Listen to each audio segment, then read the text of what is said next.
And I would like to officially welcome Bren. Bren, is it Bren Bataclan?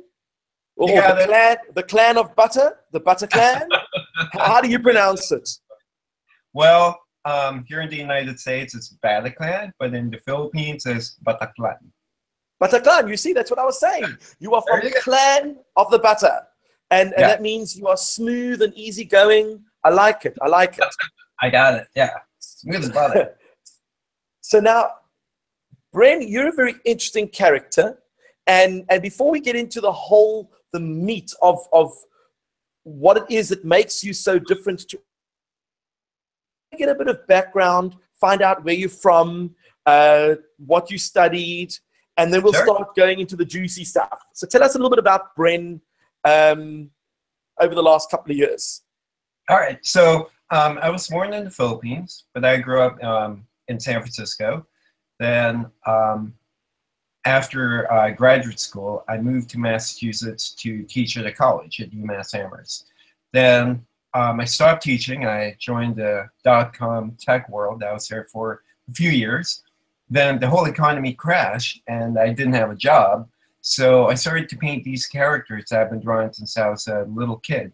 And that's how I started to paint and give away paintings. So that's my background. Okay, but let's go back a little bit further. You said you were teaching. What were you teaching at college? I was teaching computer animation and graphic design. Okay. And what got you into computer animation and graphic design? Well, growing up in San Francisco, I was a fan of George Lucas. And so I've always wanted to be part of that world.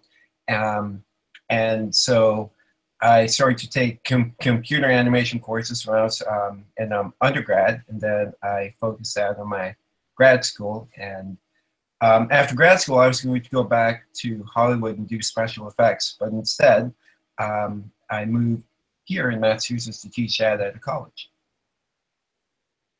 With the poster behind you with a certain Star Wars character, give us any hints as to the fact that you are a Star Wars fan? Yes. Oh, good. And then obviously you were teaching, but were you enjoying it?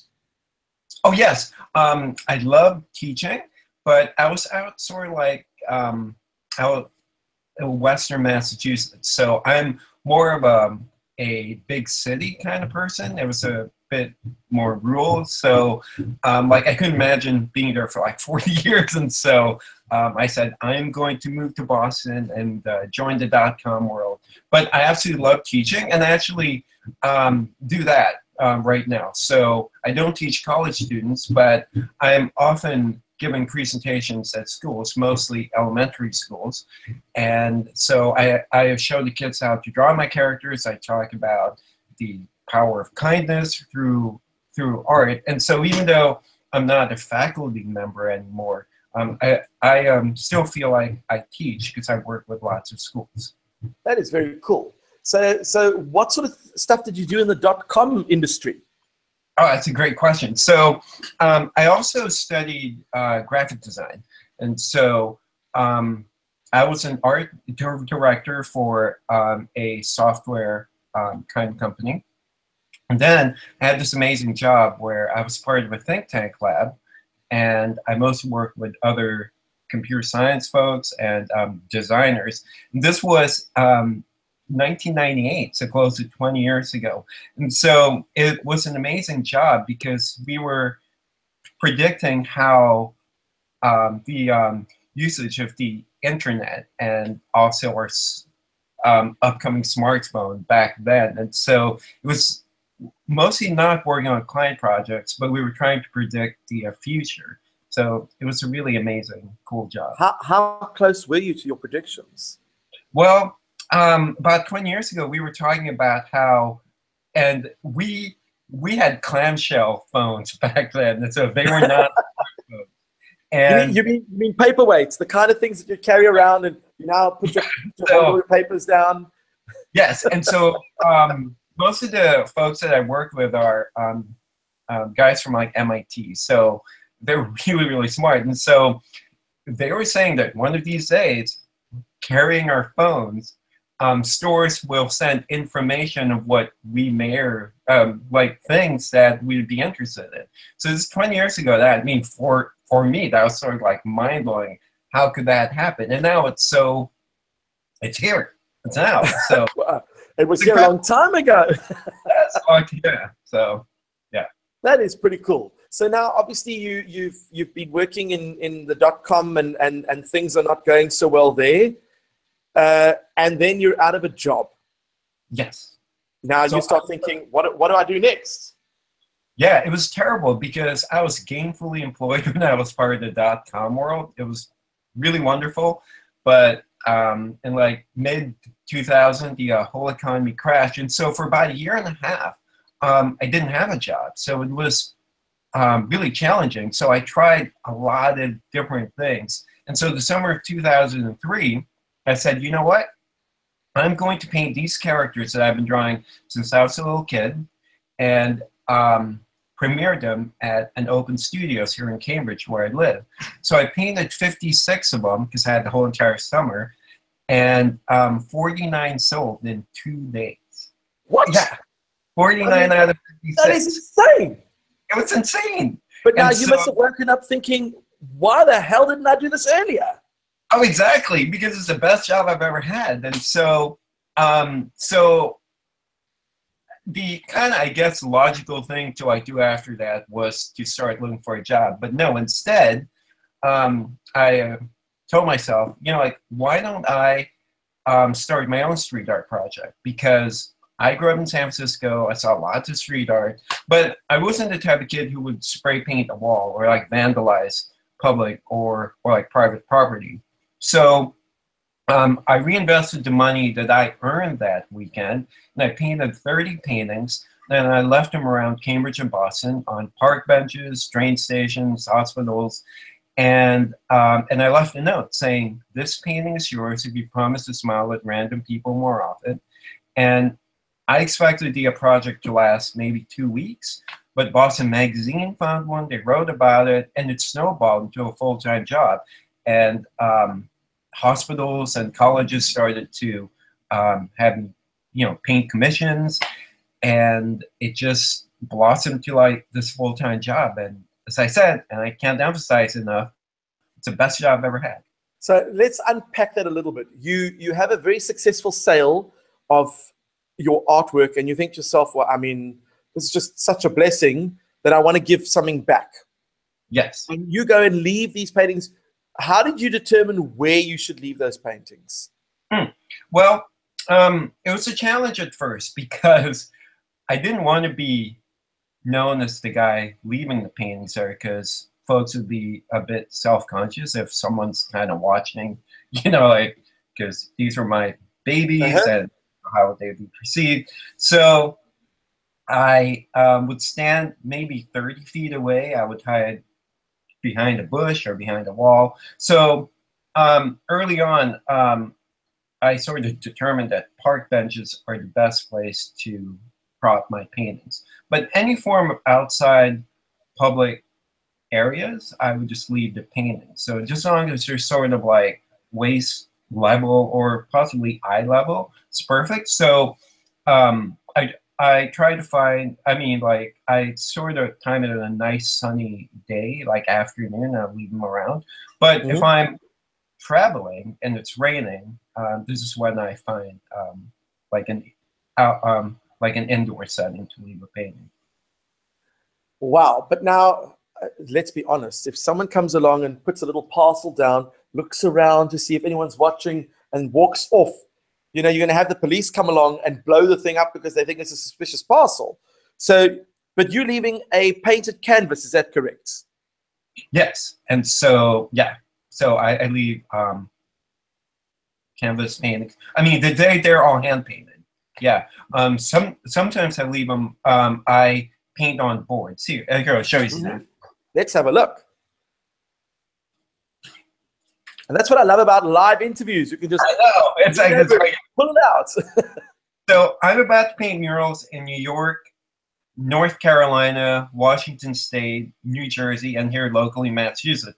So I painted a whole bunch of these boards. And so these are not on canvases, because size-wise, this is ideal, because if I have a whole bunch of canvases, that would fill one suitcase. And so these smaller canvases, or smaller boards, are ideal, but all of them are hand painted. Uh-huh. Yeah.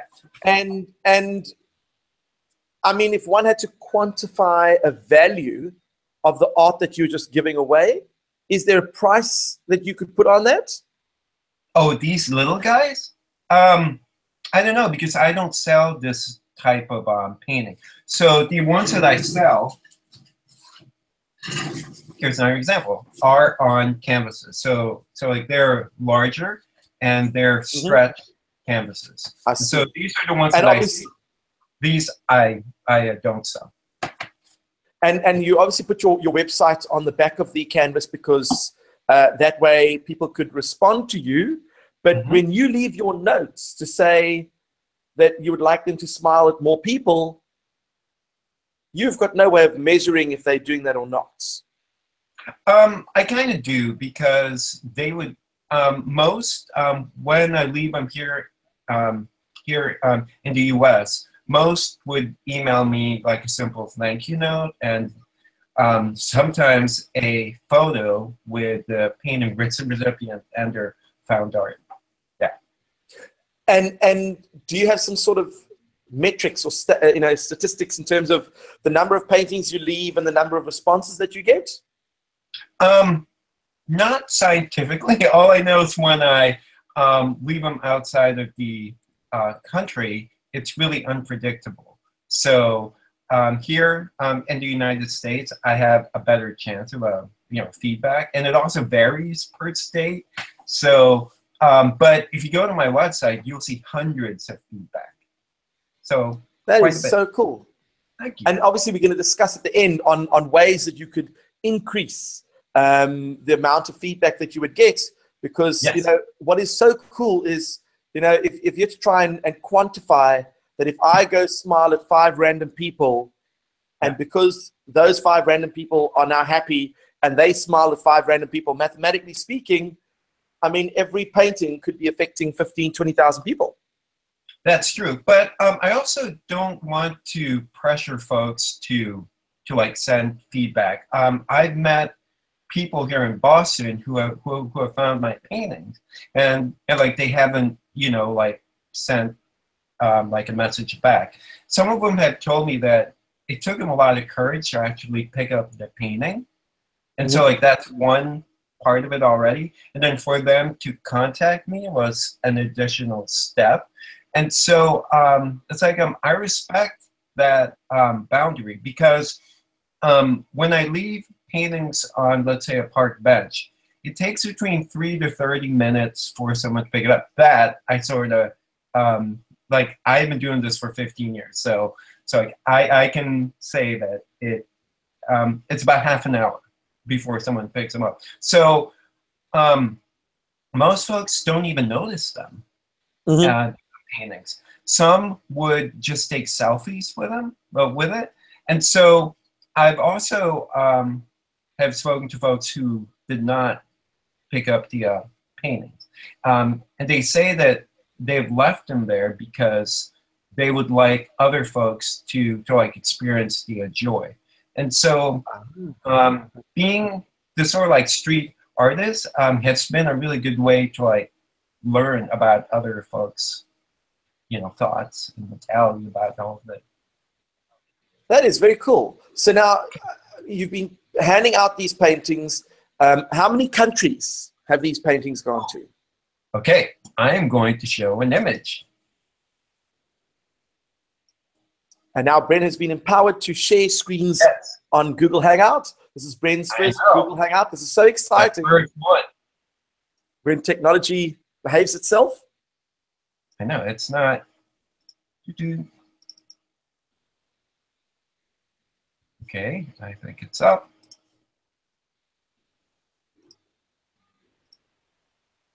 You see it? And oh wow! There you go. So paintings have been given away in about it says 60 there. It's actually 70 different countries now. I need to update this. So they've been given away all over North America, and I've given away paintings in all 50 states. Central America, South America, Africa, Europe, Asia, Australia, and even Antarctica. I've given away paintings there. So I have not personally traveled to all 70 different countries. So family, friends, and clients also give away paintings for me. And I know, Steve, you're interested in giving them away in South Africa. Absolutely. Not being given away in South Africa yet. So we're now going to break South Africa into being one of the. You have sent to Africa though. Oh yes, yeah. So paintings have been given away in Uganda, Kenya, Egypt, and other places, but not soon to be in South Africa. And what I will do is, when I do drop off the paintings, I will sneak by and film the interaction. And then send you that footage, because I think it's so nice for you to get that kind of feedback as well. Thank you. You know what would be really interesting is if you place the paintings in certain places where they already have security cameras, and then you can always get the footage. Yeah. I'm getting ideas. I'm getting ideas. So that is so cool. So now you start putting these paintings around.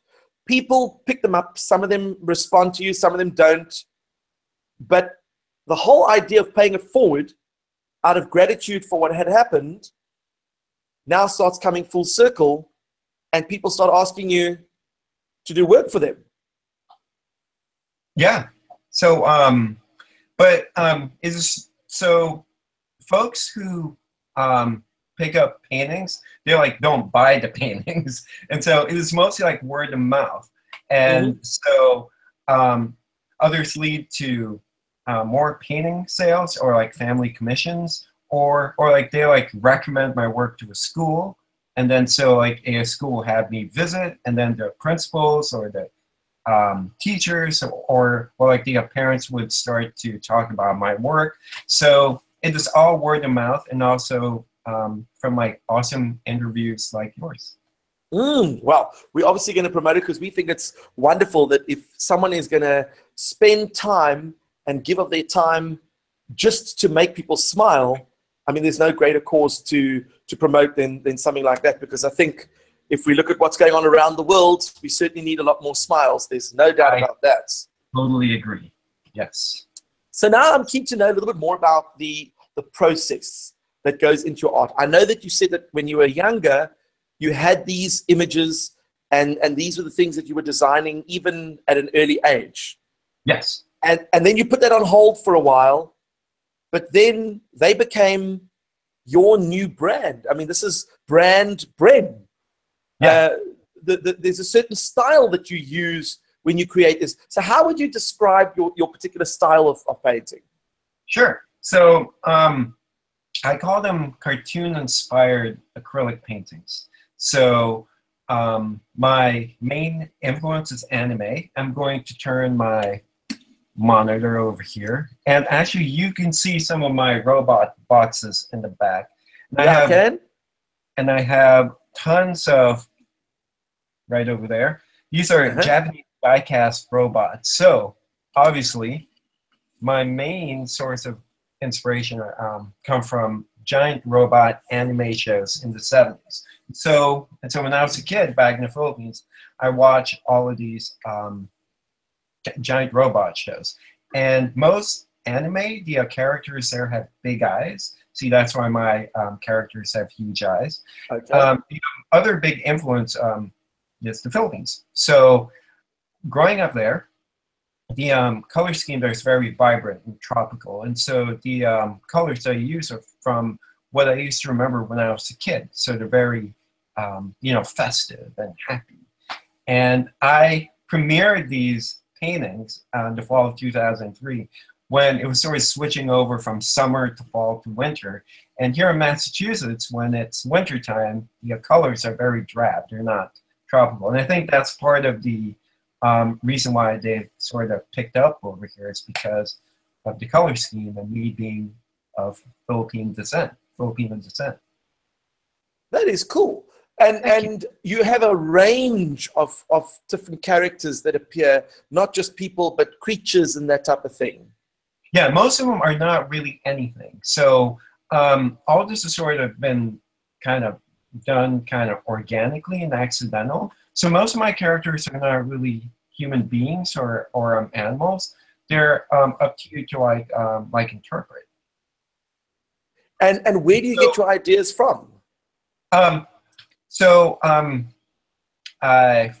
I read a lot, and so most are from books and also the films that I've seen. And I constantly have a sketchbook with me, and so I always draw all the time. So let me see, my sketchbook is just one that's just right here. So I always have these sketchbooks with me. Mm-hmm. It's a sketchbook, and I could be riding the bus, or I have one right next to me in bed, and I would just take it out and start sketching. So folks ask me, so how long does it take for you to like paint a character? It's not just me painting on the actual canvas that, you know, the time and effort that goes into that. It's a lot of it is the brainstorming and also the sketching. So it takes me at least 2 weeks for like a character to like be, let's say, canvas worthy. And so after sketching the characters over and over again, when I say, you know, after 2 weeks, you are now worthy to be painted on the canvas, then I sketch first in pencil on the canvas, then I paint the colors and wait for it to dry in about an hour, then I add the black outlines. That's a long answer, isn't it? Wow, wow. Yeah. No, it's a good one. We like full answers. Yeah. Let me show you something. Oh, sure. What? Yeah. What I do want to say is that well, now we're getting an echo. I'm not sure where that's coming from. Do we have another thing open? No, it's better now? Okay. So, yeah, I think we just had me repeating through the system for a while. What I did notice is that Leonardo da Vinci, you might have heard of the well-known scientist and artist. Yes. He had a unique method for coming up with ideas for characters. And he developed a thing called an idea box. Do you know about that at all? No, please share. So I'm going to share that with you. I'm going to share my screen. Okay. Let's see if I can find it. Here we go. So is it up on your screen? Oh, yeah, I see it. Okay, so what he would do is he would take head, eyes, nose, mouth, and chin, and he would write down a whole bunch of different types of heads, different eyes, different nose, different mouth, and different chins. And then he would randomly select one from each list. Wow. So he might have rolled a die, or maybe he just moved his finger in the air and popped it down wherever it landed. And he would get furrowed forehead, sunken eyes, thick snub nose, a drooping mouth, and a receding chin.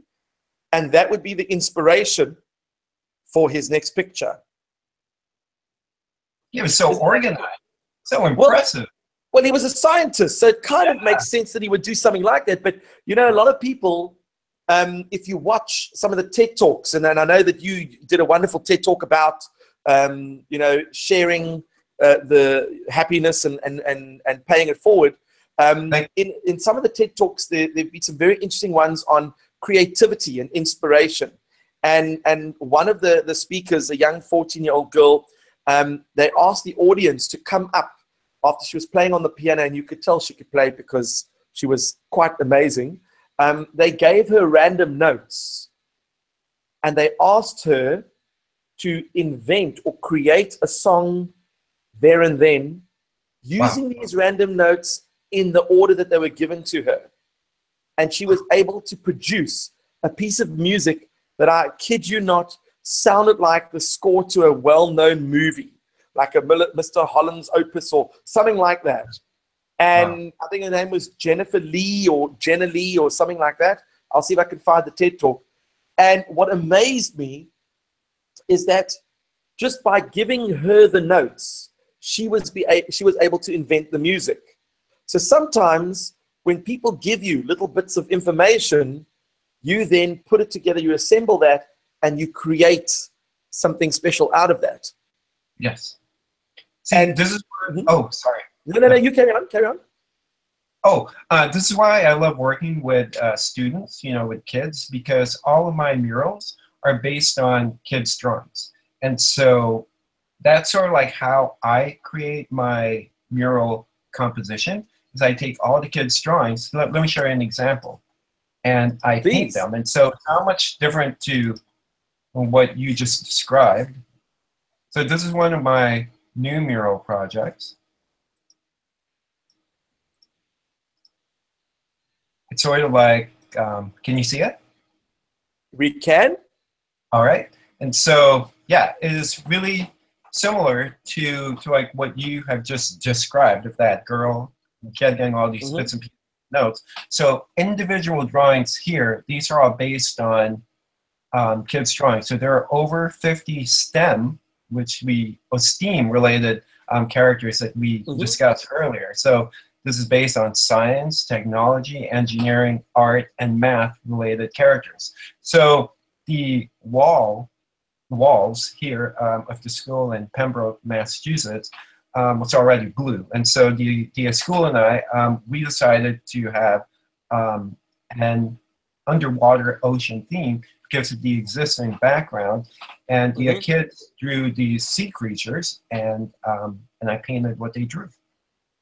That is very cool. So now some of them might have drawn their version of an octopus, and then you kind of took it in on your own. Okay, so they are the inspiration. So effectively, that's exactly what we're talking about. That you can come up with the most incredible ideas, but if you are inspired by other people's ideas, original work can come out of that. Indeed, yes. So tell me more about your mural projects that you do at schools. Do schools contact you and say, by the way, Bren, we would love to redo our school before the kids come back from the summer holidays? Do you charge per wall? Do you charge per hour? Do you charge per project? How do you go about doing something like that? So let me show you this book. So Heinemann Press, a few years ago, they published a book about my artwork. And so most of my mural projects are based here in Massachusetts, but schools outside of the state now find out about my work because of this elementary school textbook. So in exactly 2 weeks, I will be in Newburgh, New York, and then I'll be in Raleigh, North Carolina, in Washington State, New Jersey, and I'll do some murals here back in Massachusetts. So most of my residency are 1 week long. And so that 1 week long is a long time to go and paint a picture. But it's a big wall. It's about 20 feet wide. So like most of my murals are about 20 feet wide and 10 feet high. So the process goes like this. I typically give 1 or 2 school assemblies, and so this way all the kids will know why I'm there. So I share my artwork, from murals to paintings, and I talk about the power of kindness through my Pay It Forward project. And also my presentations, they're not just me talking. Actually, midway through, I show the kids how to draw my characters. Then after that, they draw with me. So I sometimes draw with hundreds of kids. And once again, this is pretty organic, and it's I didn't predict this because I've been drawing these characters since I was still a kid. My characters are really easy to draw or like mimic, and so the kids feel empowered to start drawing their own versions of Bren-like characters. And like I even hear someone saying, I can draw better characters than this and that guy. And also I asked the adults from like the teachers, the principals, and the parents to like draw with me. And the really younger kids, they all feel like they're artists. And what's kind of sad is the older one gets, the less that they feel that they're artists. And so initially the adults are the most challenging ones to like have them draw again because they feel like they've lost that kind of magic. But after a while, everyone draws, and I have a document camera, and I would highlight everyone's drawings. So, okay, once again, I'm giving long answers. But No, so that's the kind of answers we want. thank you. And so after the assemblies, I would work with a certain group of kids from like that school. So typically, I work with a graduating class, the fifth graders, and I give more of a hands-on workshop, and we do more drawing exercises. The final exercise is the one that they will turn in for like the mural project. And so I take their drawings. Let's say this is going to be for the school's library, so it'll be fun books and all reading related images. Then I take their drawings and I paint them. And so I'm there from Tuesday to Friday, and I like invite the kids to come and observe and ask questions while I paint. And so the kids' work becomes part of the school's history and legacy. That is very, very cool. But yeah, I mean, look, we all know that when you go to a conference, you take off a week and you've got to stay there. I mean, you've got to be accommodated, of course, when you're painting these things. But the wonderful thing is that, you know, when you leave, those pictures or those murals, they are there for many, many years to come. Yeah. And that's wonderful that you leave this legacy of something positive, something energetic and lively. And I think that kids certainly enjoy having those kinds of images, especially in a school environment. Yes. And why haven't doctors' rooms and hospitals been lining up to get hold of you? Because I think a lot of hospitals need those as well. I do paint at like a hospital. So I just had a mural project here at the Dana-Farber, and I also have worked with this hospital. But still, most of my mural projects are with schools. So if you know of any hospitals that need some murals, let me know, because I welcome them. This is a photo of me with my painting clothes. So that's how I look like most of the time. And so this is my latest mural project. I just finished painting that 2 weeks ago here in Somerville, and I worked with middle schoolers. And so once again, all of the characters that you see in the background are based on their drawings. So like, it is less about me, it's all about them. I just am sort of like the go-between between their drawings and the wall. Well, I mean, your jacket and pants look quite impressive, but that's nothing. After I've eaten a bowl of spaghetti, I could look very similar as well. So now there is obviously a mathematical aspect to this, because how much paint do you need per wall? Because you don't know what your characters are going to be like until you've actually sat down with the kids. Do you have to actually calculate how much paint you're going to need, or is it a thumbsuck, or is it an estimate? How do you know? Well, I've been doing this for 15 years. The first 3 years, quite honestly, I had no idea. So I would buy giant, gallon-sized paint buckets, almost like buckets. But over the years, I realized that buying the tiny paint samples are the best way to go, because I can hold them, and I can also ask the paint stores to like mix just a certain amount for that size versus a gigantic gallon. And also when I use big gallons, and I, obviously like I can't handle a giant gallon and then dip my brush, because that wouldn't be that'd be ineffective. So I would pour them in smaller containers and it would waste a lot of paint. So schools are really surprised when I ask them to drive me to, like, let's say Home Depot to like buy paint.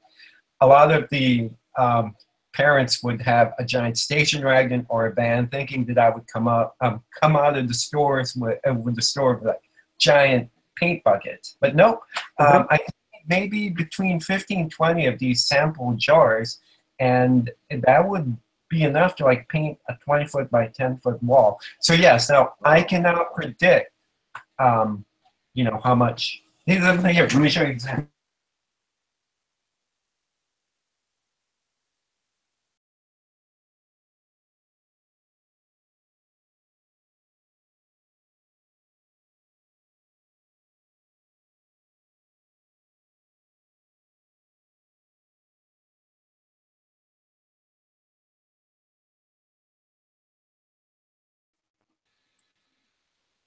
Are we back?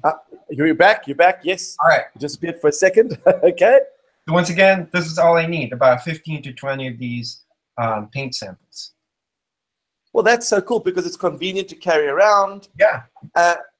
And when you mix certain colors, do you use standard colors or do you go for, you know, a blend of certain ones that when you go to a paint store, you actually give them a code so they can make that blend? Home Depot has walls and walls of paint chips, and I can just scan through that. It takes me minutes or even seconds to like just pick the chips off of the wall and hand it to them, and they would mix them. I'm so blown away in how they can accurately combine the right amount of colors, you know, like Pigment, yeah. in order to like a specific color. And it's like they never fail. It's always exactly what I want. It's magic. Magic. That is magic. So I've seen that before. When you go to a paint store and you want to paint a wall in your house, and then you find a particular color, and they go, well, let's just see. Yes, we got to put it in the machine, and it spits in a little bit of yellow and a little bit of red and a little bit of pink, and then all of a sudden this machine shakes it up like it's going crazy, shake it like a Polaroid picture, and then all of a sudden they bring out this tin, and when you open it up, it's the perfect color. Yeah, it just little drops can make all of that. It's beautiful. Unbelievable. That's pure maths. Pure maths. So obviously worked out the exact ratio of how much paint and pigment should get mixed together to make the perfect paint. So now, of course, some of the people have received your paintings. Yes. Some of them have passed them on. What has been the response from those people who did receive them? You must have had some very interesting letters or correspondence where you felt like, wow, this is really making a difference. Yeah, so let me show you an example. So I'm bringing up this picture because this is a woman who found my painting in North Carolina last year. So almost every year I travel to North Carolina to like paint murals. Actually, next month I'm going to be back there painting 2 schools at Ligon and Lacey. Watching hello, because I love that school system. So Corliss, this woman who's holding the 2 paintings, last year a hurricane hit North Carolina, and so her hometown was flooded, and including her sister's house. So she felt really sad and just, you know, kind of she was just feeling really helpless. Because, you know, what can a person do in that kind of terrible situation? Which is really kind of timely right now because, you know, it's happening in Florida, just the Caribbean. You have to put your paintings on boats in Florida. Yeah. And so she sent me a really nice note. And once again, these are the feedback are all available on my website. And so she just thanked me, and most importantly, she told me that she felt, you know, kind of inspired to like be proactive and do something about it. So last year, her feedback was my favorite, and so each year I reward a painting feedback person with more artwork, and so I just mailed this to her this summer, and just a few days ago, she sent me this photo of her winning painting. And so now she has 3 paintings of mine, including one that she found and one that was gifted to her. That is amazing. I think it's just phenomenal. But now I'm sure you've had other stories where apart from that, I mean, things have been maybe a little bit more emotional for you that struck an emotional chord. Yeah, quite a number. So this is very serious, but about maybe 7 or close to 10 years ago, a friend of mine from college, she works at a school in the Midwest, and so she handed out paintings there, and one of the students, he didn't want to continue living, so he was really sad, depressed. He said it wasn't the only reason finding my painting, that he didn't go through what he had planning on doing. He said that finding a painting on campus is one of the reasons why he didn't commit suicide. So that's probably the most powerful feedback that I've received. It's just like I couldn't believe that like a painting of mine has stopped him from doing that. That is incredible, and such a profound thing when you as an artist know that it's not just like someone is looking at your painting, but it's actually making a difference in their life and actually keeping them alive. I mean, that's quite amazing. Yeah. Wow. So now you've got a bit of a studio at home or at work. I mean, where are you now? We're still looking at your at the call list. Let me see. You in your man cave, aren't you? I'm in my man cave, and so I just pointed out my robots, and you see in the background there are books. So I'm part of a Filipino American book club, and so those are some Filipino American books. You see one of my paintings in the back. Actually, behind there is and your Justin Bieber poster, which we understand. No, I'm just checking. Oh, okay, all right. So like normally I don't. You could be hiding your Justin Bieber concert poster because you didn't want anyone else to see it. Yeah. So like I don't normally hang my own artwork here in my home studio, but I thought this little self-portrait of a Filipino kid would be a nice background. But so this is my home studio. So I now have a real art studio in Boston. It's my 8th or 9th year there now. So this is where I used to paint. Unfortunately, I can't turn my desktop screen to show you the floor, but it looks like a Jackson Pollock painting down here. So it's filled with paint. Okay, just imagine my sweatshirt with all the paint cover. That's how the floor looks like down there. So I have a vivid imagination. I can pick. It's like when you give a first grade class a painting task, and you say, right, we're putting newspaper down, we're putting your pictures down, and you're going to paint on that. And then when you finish, the paper's got 0 paint on it, but the floor is covered, and so are the kids. Yes. Yeah, okay. Let me see. One thing. I would just like to go back to Corliss's photo. Sure. So, most of my characters, as you know, have one big eye and one little one, and the color scheme is from the Philippines. But I said that my characters are not really specifically anything. So they're not human beings or animals. And I think by making them non-specific, people can relate to them more. And so I hear folks who have acquired my painting saying, hey, that's my brother, that's my sister, that's my dad, that's my mom. So once again, I didn't plan for this. This is just what I've been drawing since I was a little kid. And I love all these happy accidents. That is very, very cool. I like that. So now, the other thing I wanted to ask you is, you've been handing them out, and hopefully people are going to be handing them out and smiling. But of course, you also have to make money too. Yeah. So you're busy doing commissions of families, and I take it that these are your family commissions. Wow. I think we're psychically linked. That's.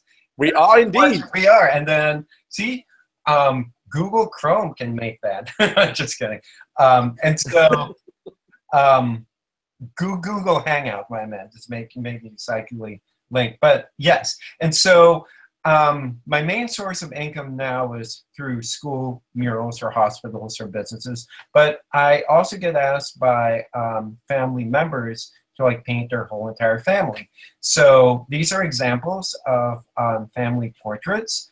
And so families would give me their photos, and I would interpret, I would just paint them kind of like Bren like.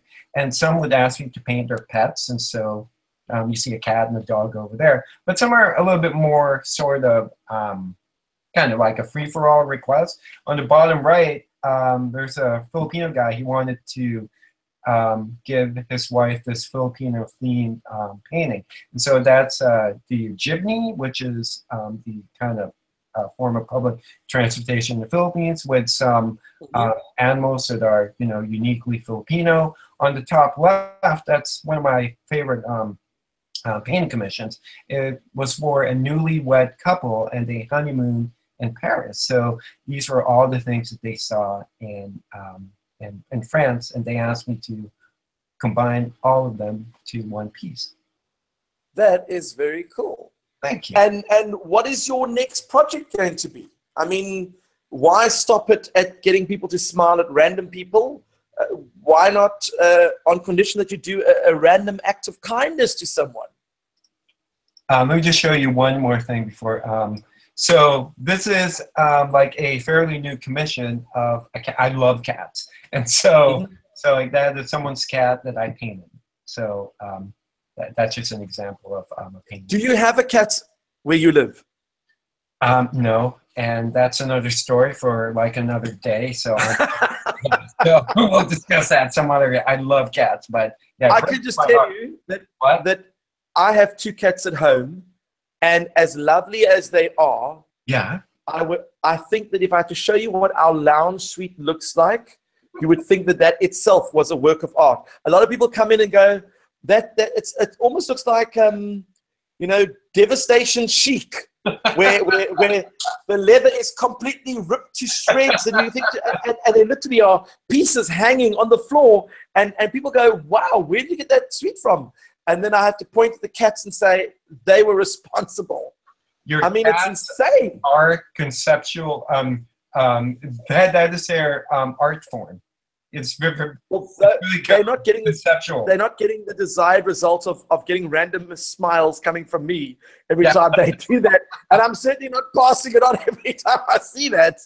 But yeah, that is for another day. So now, what are your plans for the future? I mean, surely now that you've been noticed as the custodian of smiles and random acts of love towards other people, what is your next big project? Okay, my next big project. Okay, so in 2013, that was the 10th year anniversary of my street art project. So at that point, I've only given away paintings in 30 states. Almost all of my free painting giveaway, they've been almost all self-funded. So what I do is I just put X amount of money aside. So on lean times, I only give about 5 paintings. On good times, 15. So that's why I can say 2,500 paintings, because that's 15 times 12 times 15. So in 2013, I had my very first kind of fundraising effort, and I had a Kickstarter project. And I guess folks felt, you know, they were moved to give, because I've never asked for funding my project. So I asked for X amount of money, and I received over 300% of what I was asking for. I was so moved. I mean, I really felt the love, and it was great. And so my goal back then was to give paintings in 20 different states. And the amount I was asked for was mostly just for like materials. But with the 300%, I was able to rent a car and fly around and stay at hotels and eat. So I absolutely love that experience. So with that in mind, I've given away paintings in all 50 states. And recently, this summer, just 2 months ago, I will answer your question, I promise. No, you keep going. This is what I love. All right. So just 2 months ago, I was in Wales. So that's me, a little town in Wales. So this is where they filmed the first Dr. Dolittle in the 60s, and also Steven Spielberg's War Horse. So that's me giving away a cat painting. So my goal, my big project idea, is to give paintings in all 190 plus countries around the world. I don't have a concrete idea yet. That's going to be, really expensive. I have like 120 more countries to go, but I have that in mind. And slowly but surely, I know this is not going to be just my own project or endeavor, because Steve, you're going to be a part of it, because you'll make it country 71 with South Africa. So, so like that, and possibly other countries too, because I teach with so many teachers from around the world that there might be certain countries that you might say, you know, I would love to know if you know someone in this particular country, and I would be able to set you up. Yes, thank you. And here's another picture. This was me. As I said, I grew up in the Bay Area in San Francisco, so that was me just a month ago, giving away paintings in Highway 1 in San Francisco. This is close to Santa Cruz. Yeah. That is so super cool. Thank you. So now, your next, obviously around the world, but are you looking to do something a little bit different, or you just want to continue the current project? As of now, I just want to do the same exact thing. I think I'm able to continue this project and have it, you know, like I still get lots of response, and you know, it hasn't changed a whole lot. And I like that part. I mean, I'm not like opposed to change, but one thing I really like appreciate is I think folks still see it as being genuine. You know, there's not like a corporation or like company backing my project. Once again, I am not opposed to that because I come from the commercial world. I like that. Graphic design. You want to write out a check? I will accept it gladly. I'm not against that. Not against it. But you know, well, it's just been. I think, you know, as I said, folks still see it as really genuine. You know, just one guy doing this, spreading the love. He's not asking for money. Everything is really free, and I like that part of it. The actually business side of my free painting giveaway is totally separate, because as I said, you know, folks who find the paintings, they don't buy additional paintings, so it's sort of like in its own world, and I love that aspect of it. Like, even though there's some slight crossovers, they're totally different. You know, the murals and painting commissions, that's not the same as me giving away paintings. So, and it's just sort of like second nature for me. I've been doing it for 15 years. I just say, oh, you know, I have to paint 15, and I'm excited to give them away. Or else, here you go. You're going to this country. I haven't given away paintings there. Just go for it. How have your parents responded to all this, and your family? I mean, I'm thinking, you know, you start off and say, oh, you know, I'm in the tech industry, I'm a graphic designer. And they're like, oh, my son, he's fantastic. And they go, I'm now going to be an artist, and I'm giving away free artwork. And they're like, oh, what have we done wrong? I mean, have you had that kind of experience at all? Actually, if you think about it, when I started to give away paintings, it was sort of like the worst case scenario.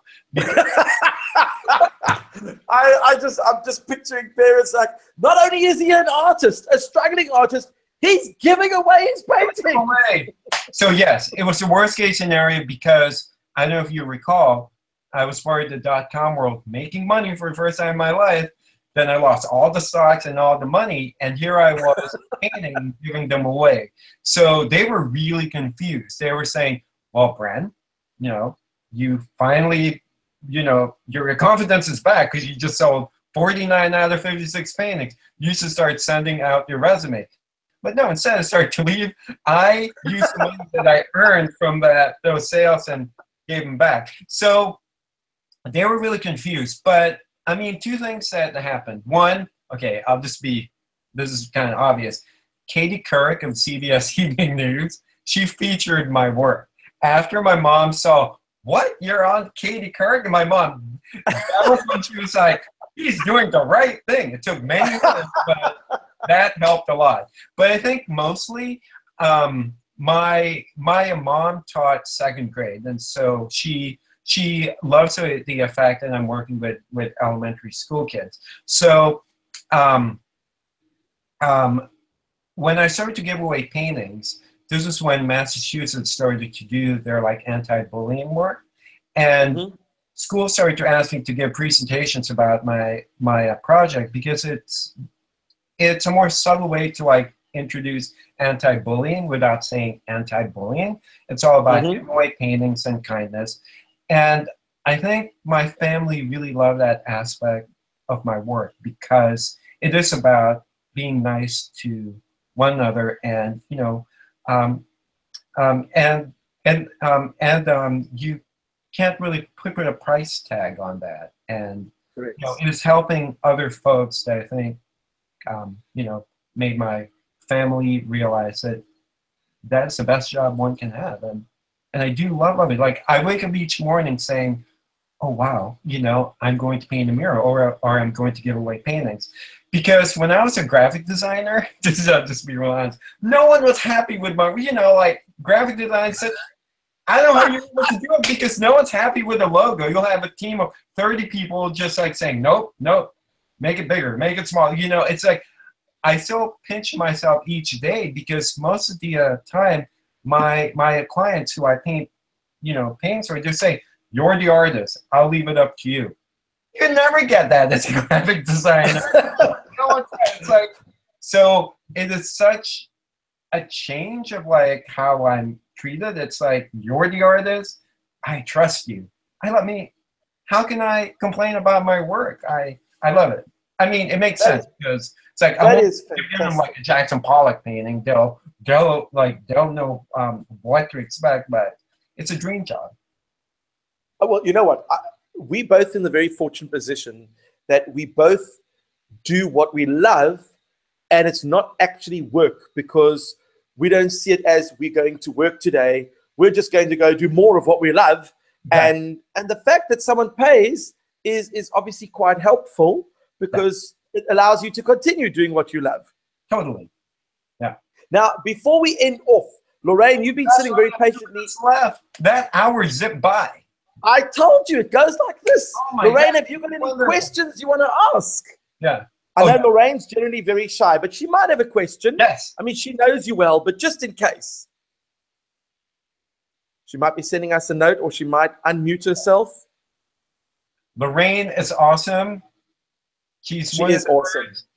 Folks, her school was one of the first ones to hire me to paint a mural. We're collaborating since my day one of being a full-time artist, 15 years, so I love her. She's awesome.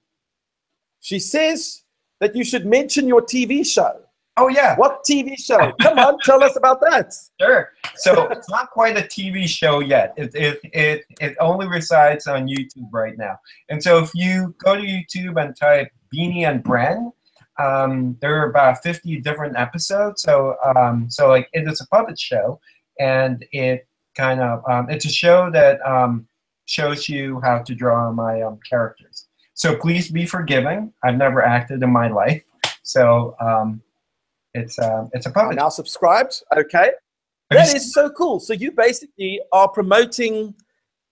But now, are you not worried that someone's going to take over your job by taking your creatures, your designs, and start making their own artwork?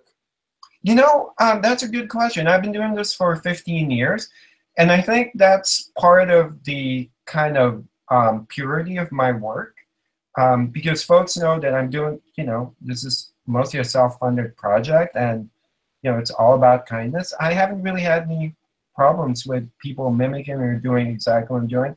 The few times, or the folks that would like, that have asked me if they could do a similar painting drop-off, a lot of folks ask me, or some folks have asked me, can I do something similar? And I'm asking for your permission.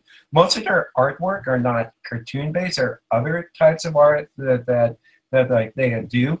And so, no, it's been wonderful the past 15 years. And yes, I copyright every single one of my characters. I was about to ask. I mean, that's the one thing that obviously intellectual property is of great value to you because it is your profession.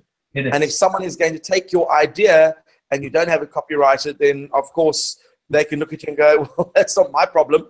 Yeah. They like my pictures and that's why I'm going to make my money. Yes. Yeah, but it's been good. I've been, blessed that I have had no issues. That's a bit. Well, that is amazing. Well, we will be sharing your videos, and I'll be sharing, especially on how to draw your characters. Is there any advice? And obviously, I just want to say thank you very much to all the live viewers who've been watching. We've had quite a few people who've been watching it live. And for those who are going to be watching it when it's not live, we thank you for joining us anyway. Bren, is there any advice that you would give to a young, aspiring artist, someone who's starting out? What sort of advice would you give them in terms of a way forward? All right. That, yes, it is totally possible to like be a full-time artist. And as cliche as it may sound, really follow your passion, because it may take you many years. Like I started out as a graphic designer, then a computer animator, then a college professor, then a tech guy. So it took many, many years to find my ideal job, and actually something not so great happened in between to find my ideal job, not being employed for close to 2 years. So it sometimes may take a challenging situation to find your true passion or who you are. So as I said, follow your passion, be patient, be persistent, and I know as someone who can attest to that, say it's totally possible. And always be kind, be nice, because it comes back and like, yeah, a lot more than what you sort of give out. Actually, I'm gonna cry, but it's true. Like nothing beats kindness. Absolutely not. I think that is a wonderful note to end on. That literally, when you do pay it forward, karma has a way of making its way back to you. But of course, not only that, you know, karma can be seen as a negative thing. But sometimes when you do the good stuff, it does come back and reward you in other ways. Yeah. So, Bren, thank you so much for giving us of your time. I'm so glad that you are willing to learn new technology to allow this to happen. And we thank Lorraine also for joining us, and for the live viewers. Thanks, Steve. And for everyone else. That was absolutely amazing. Thank you, everyone. And I'm just going to stop the broadcast here.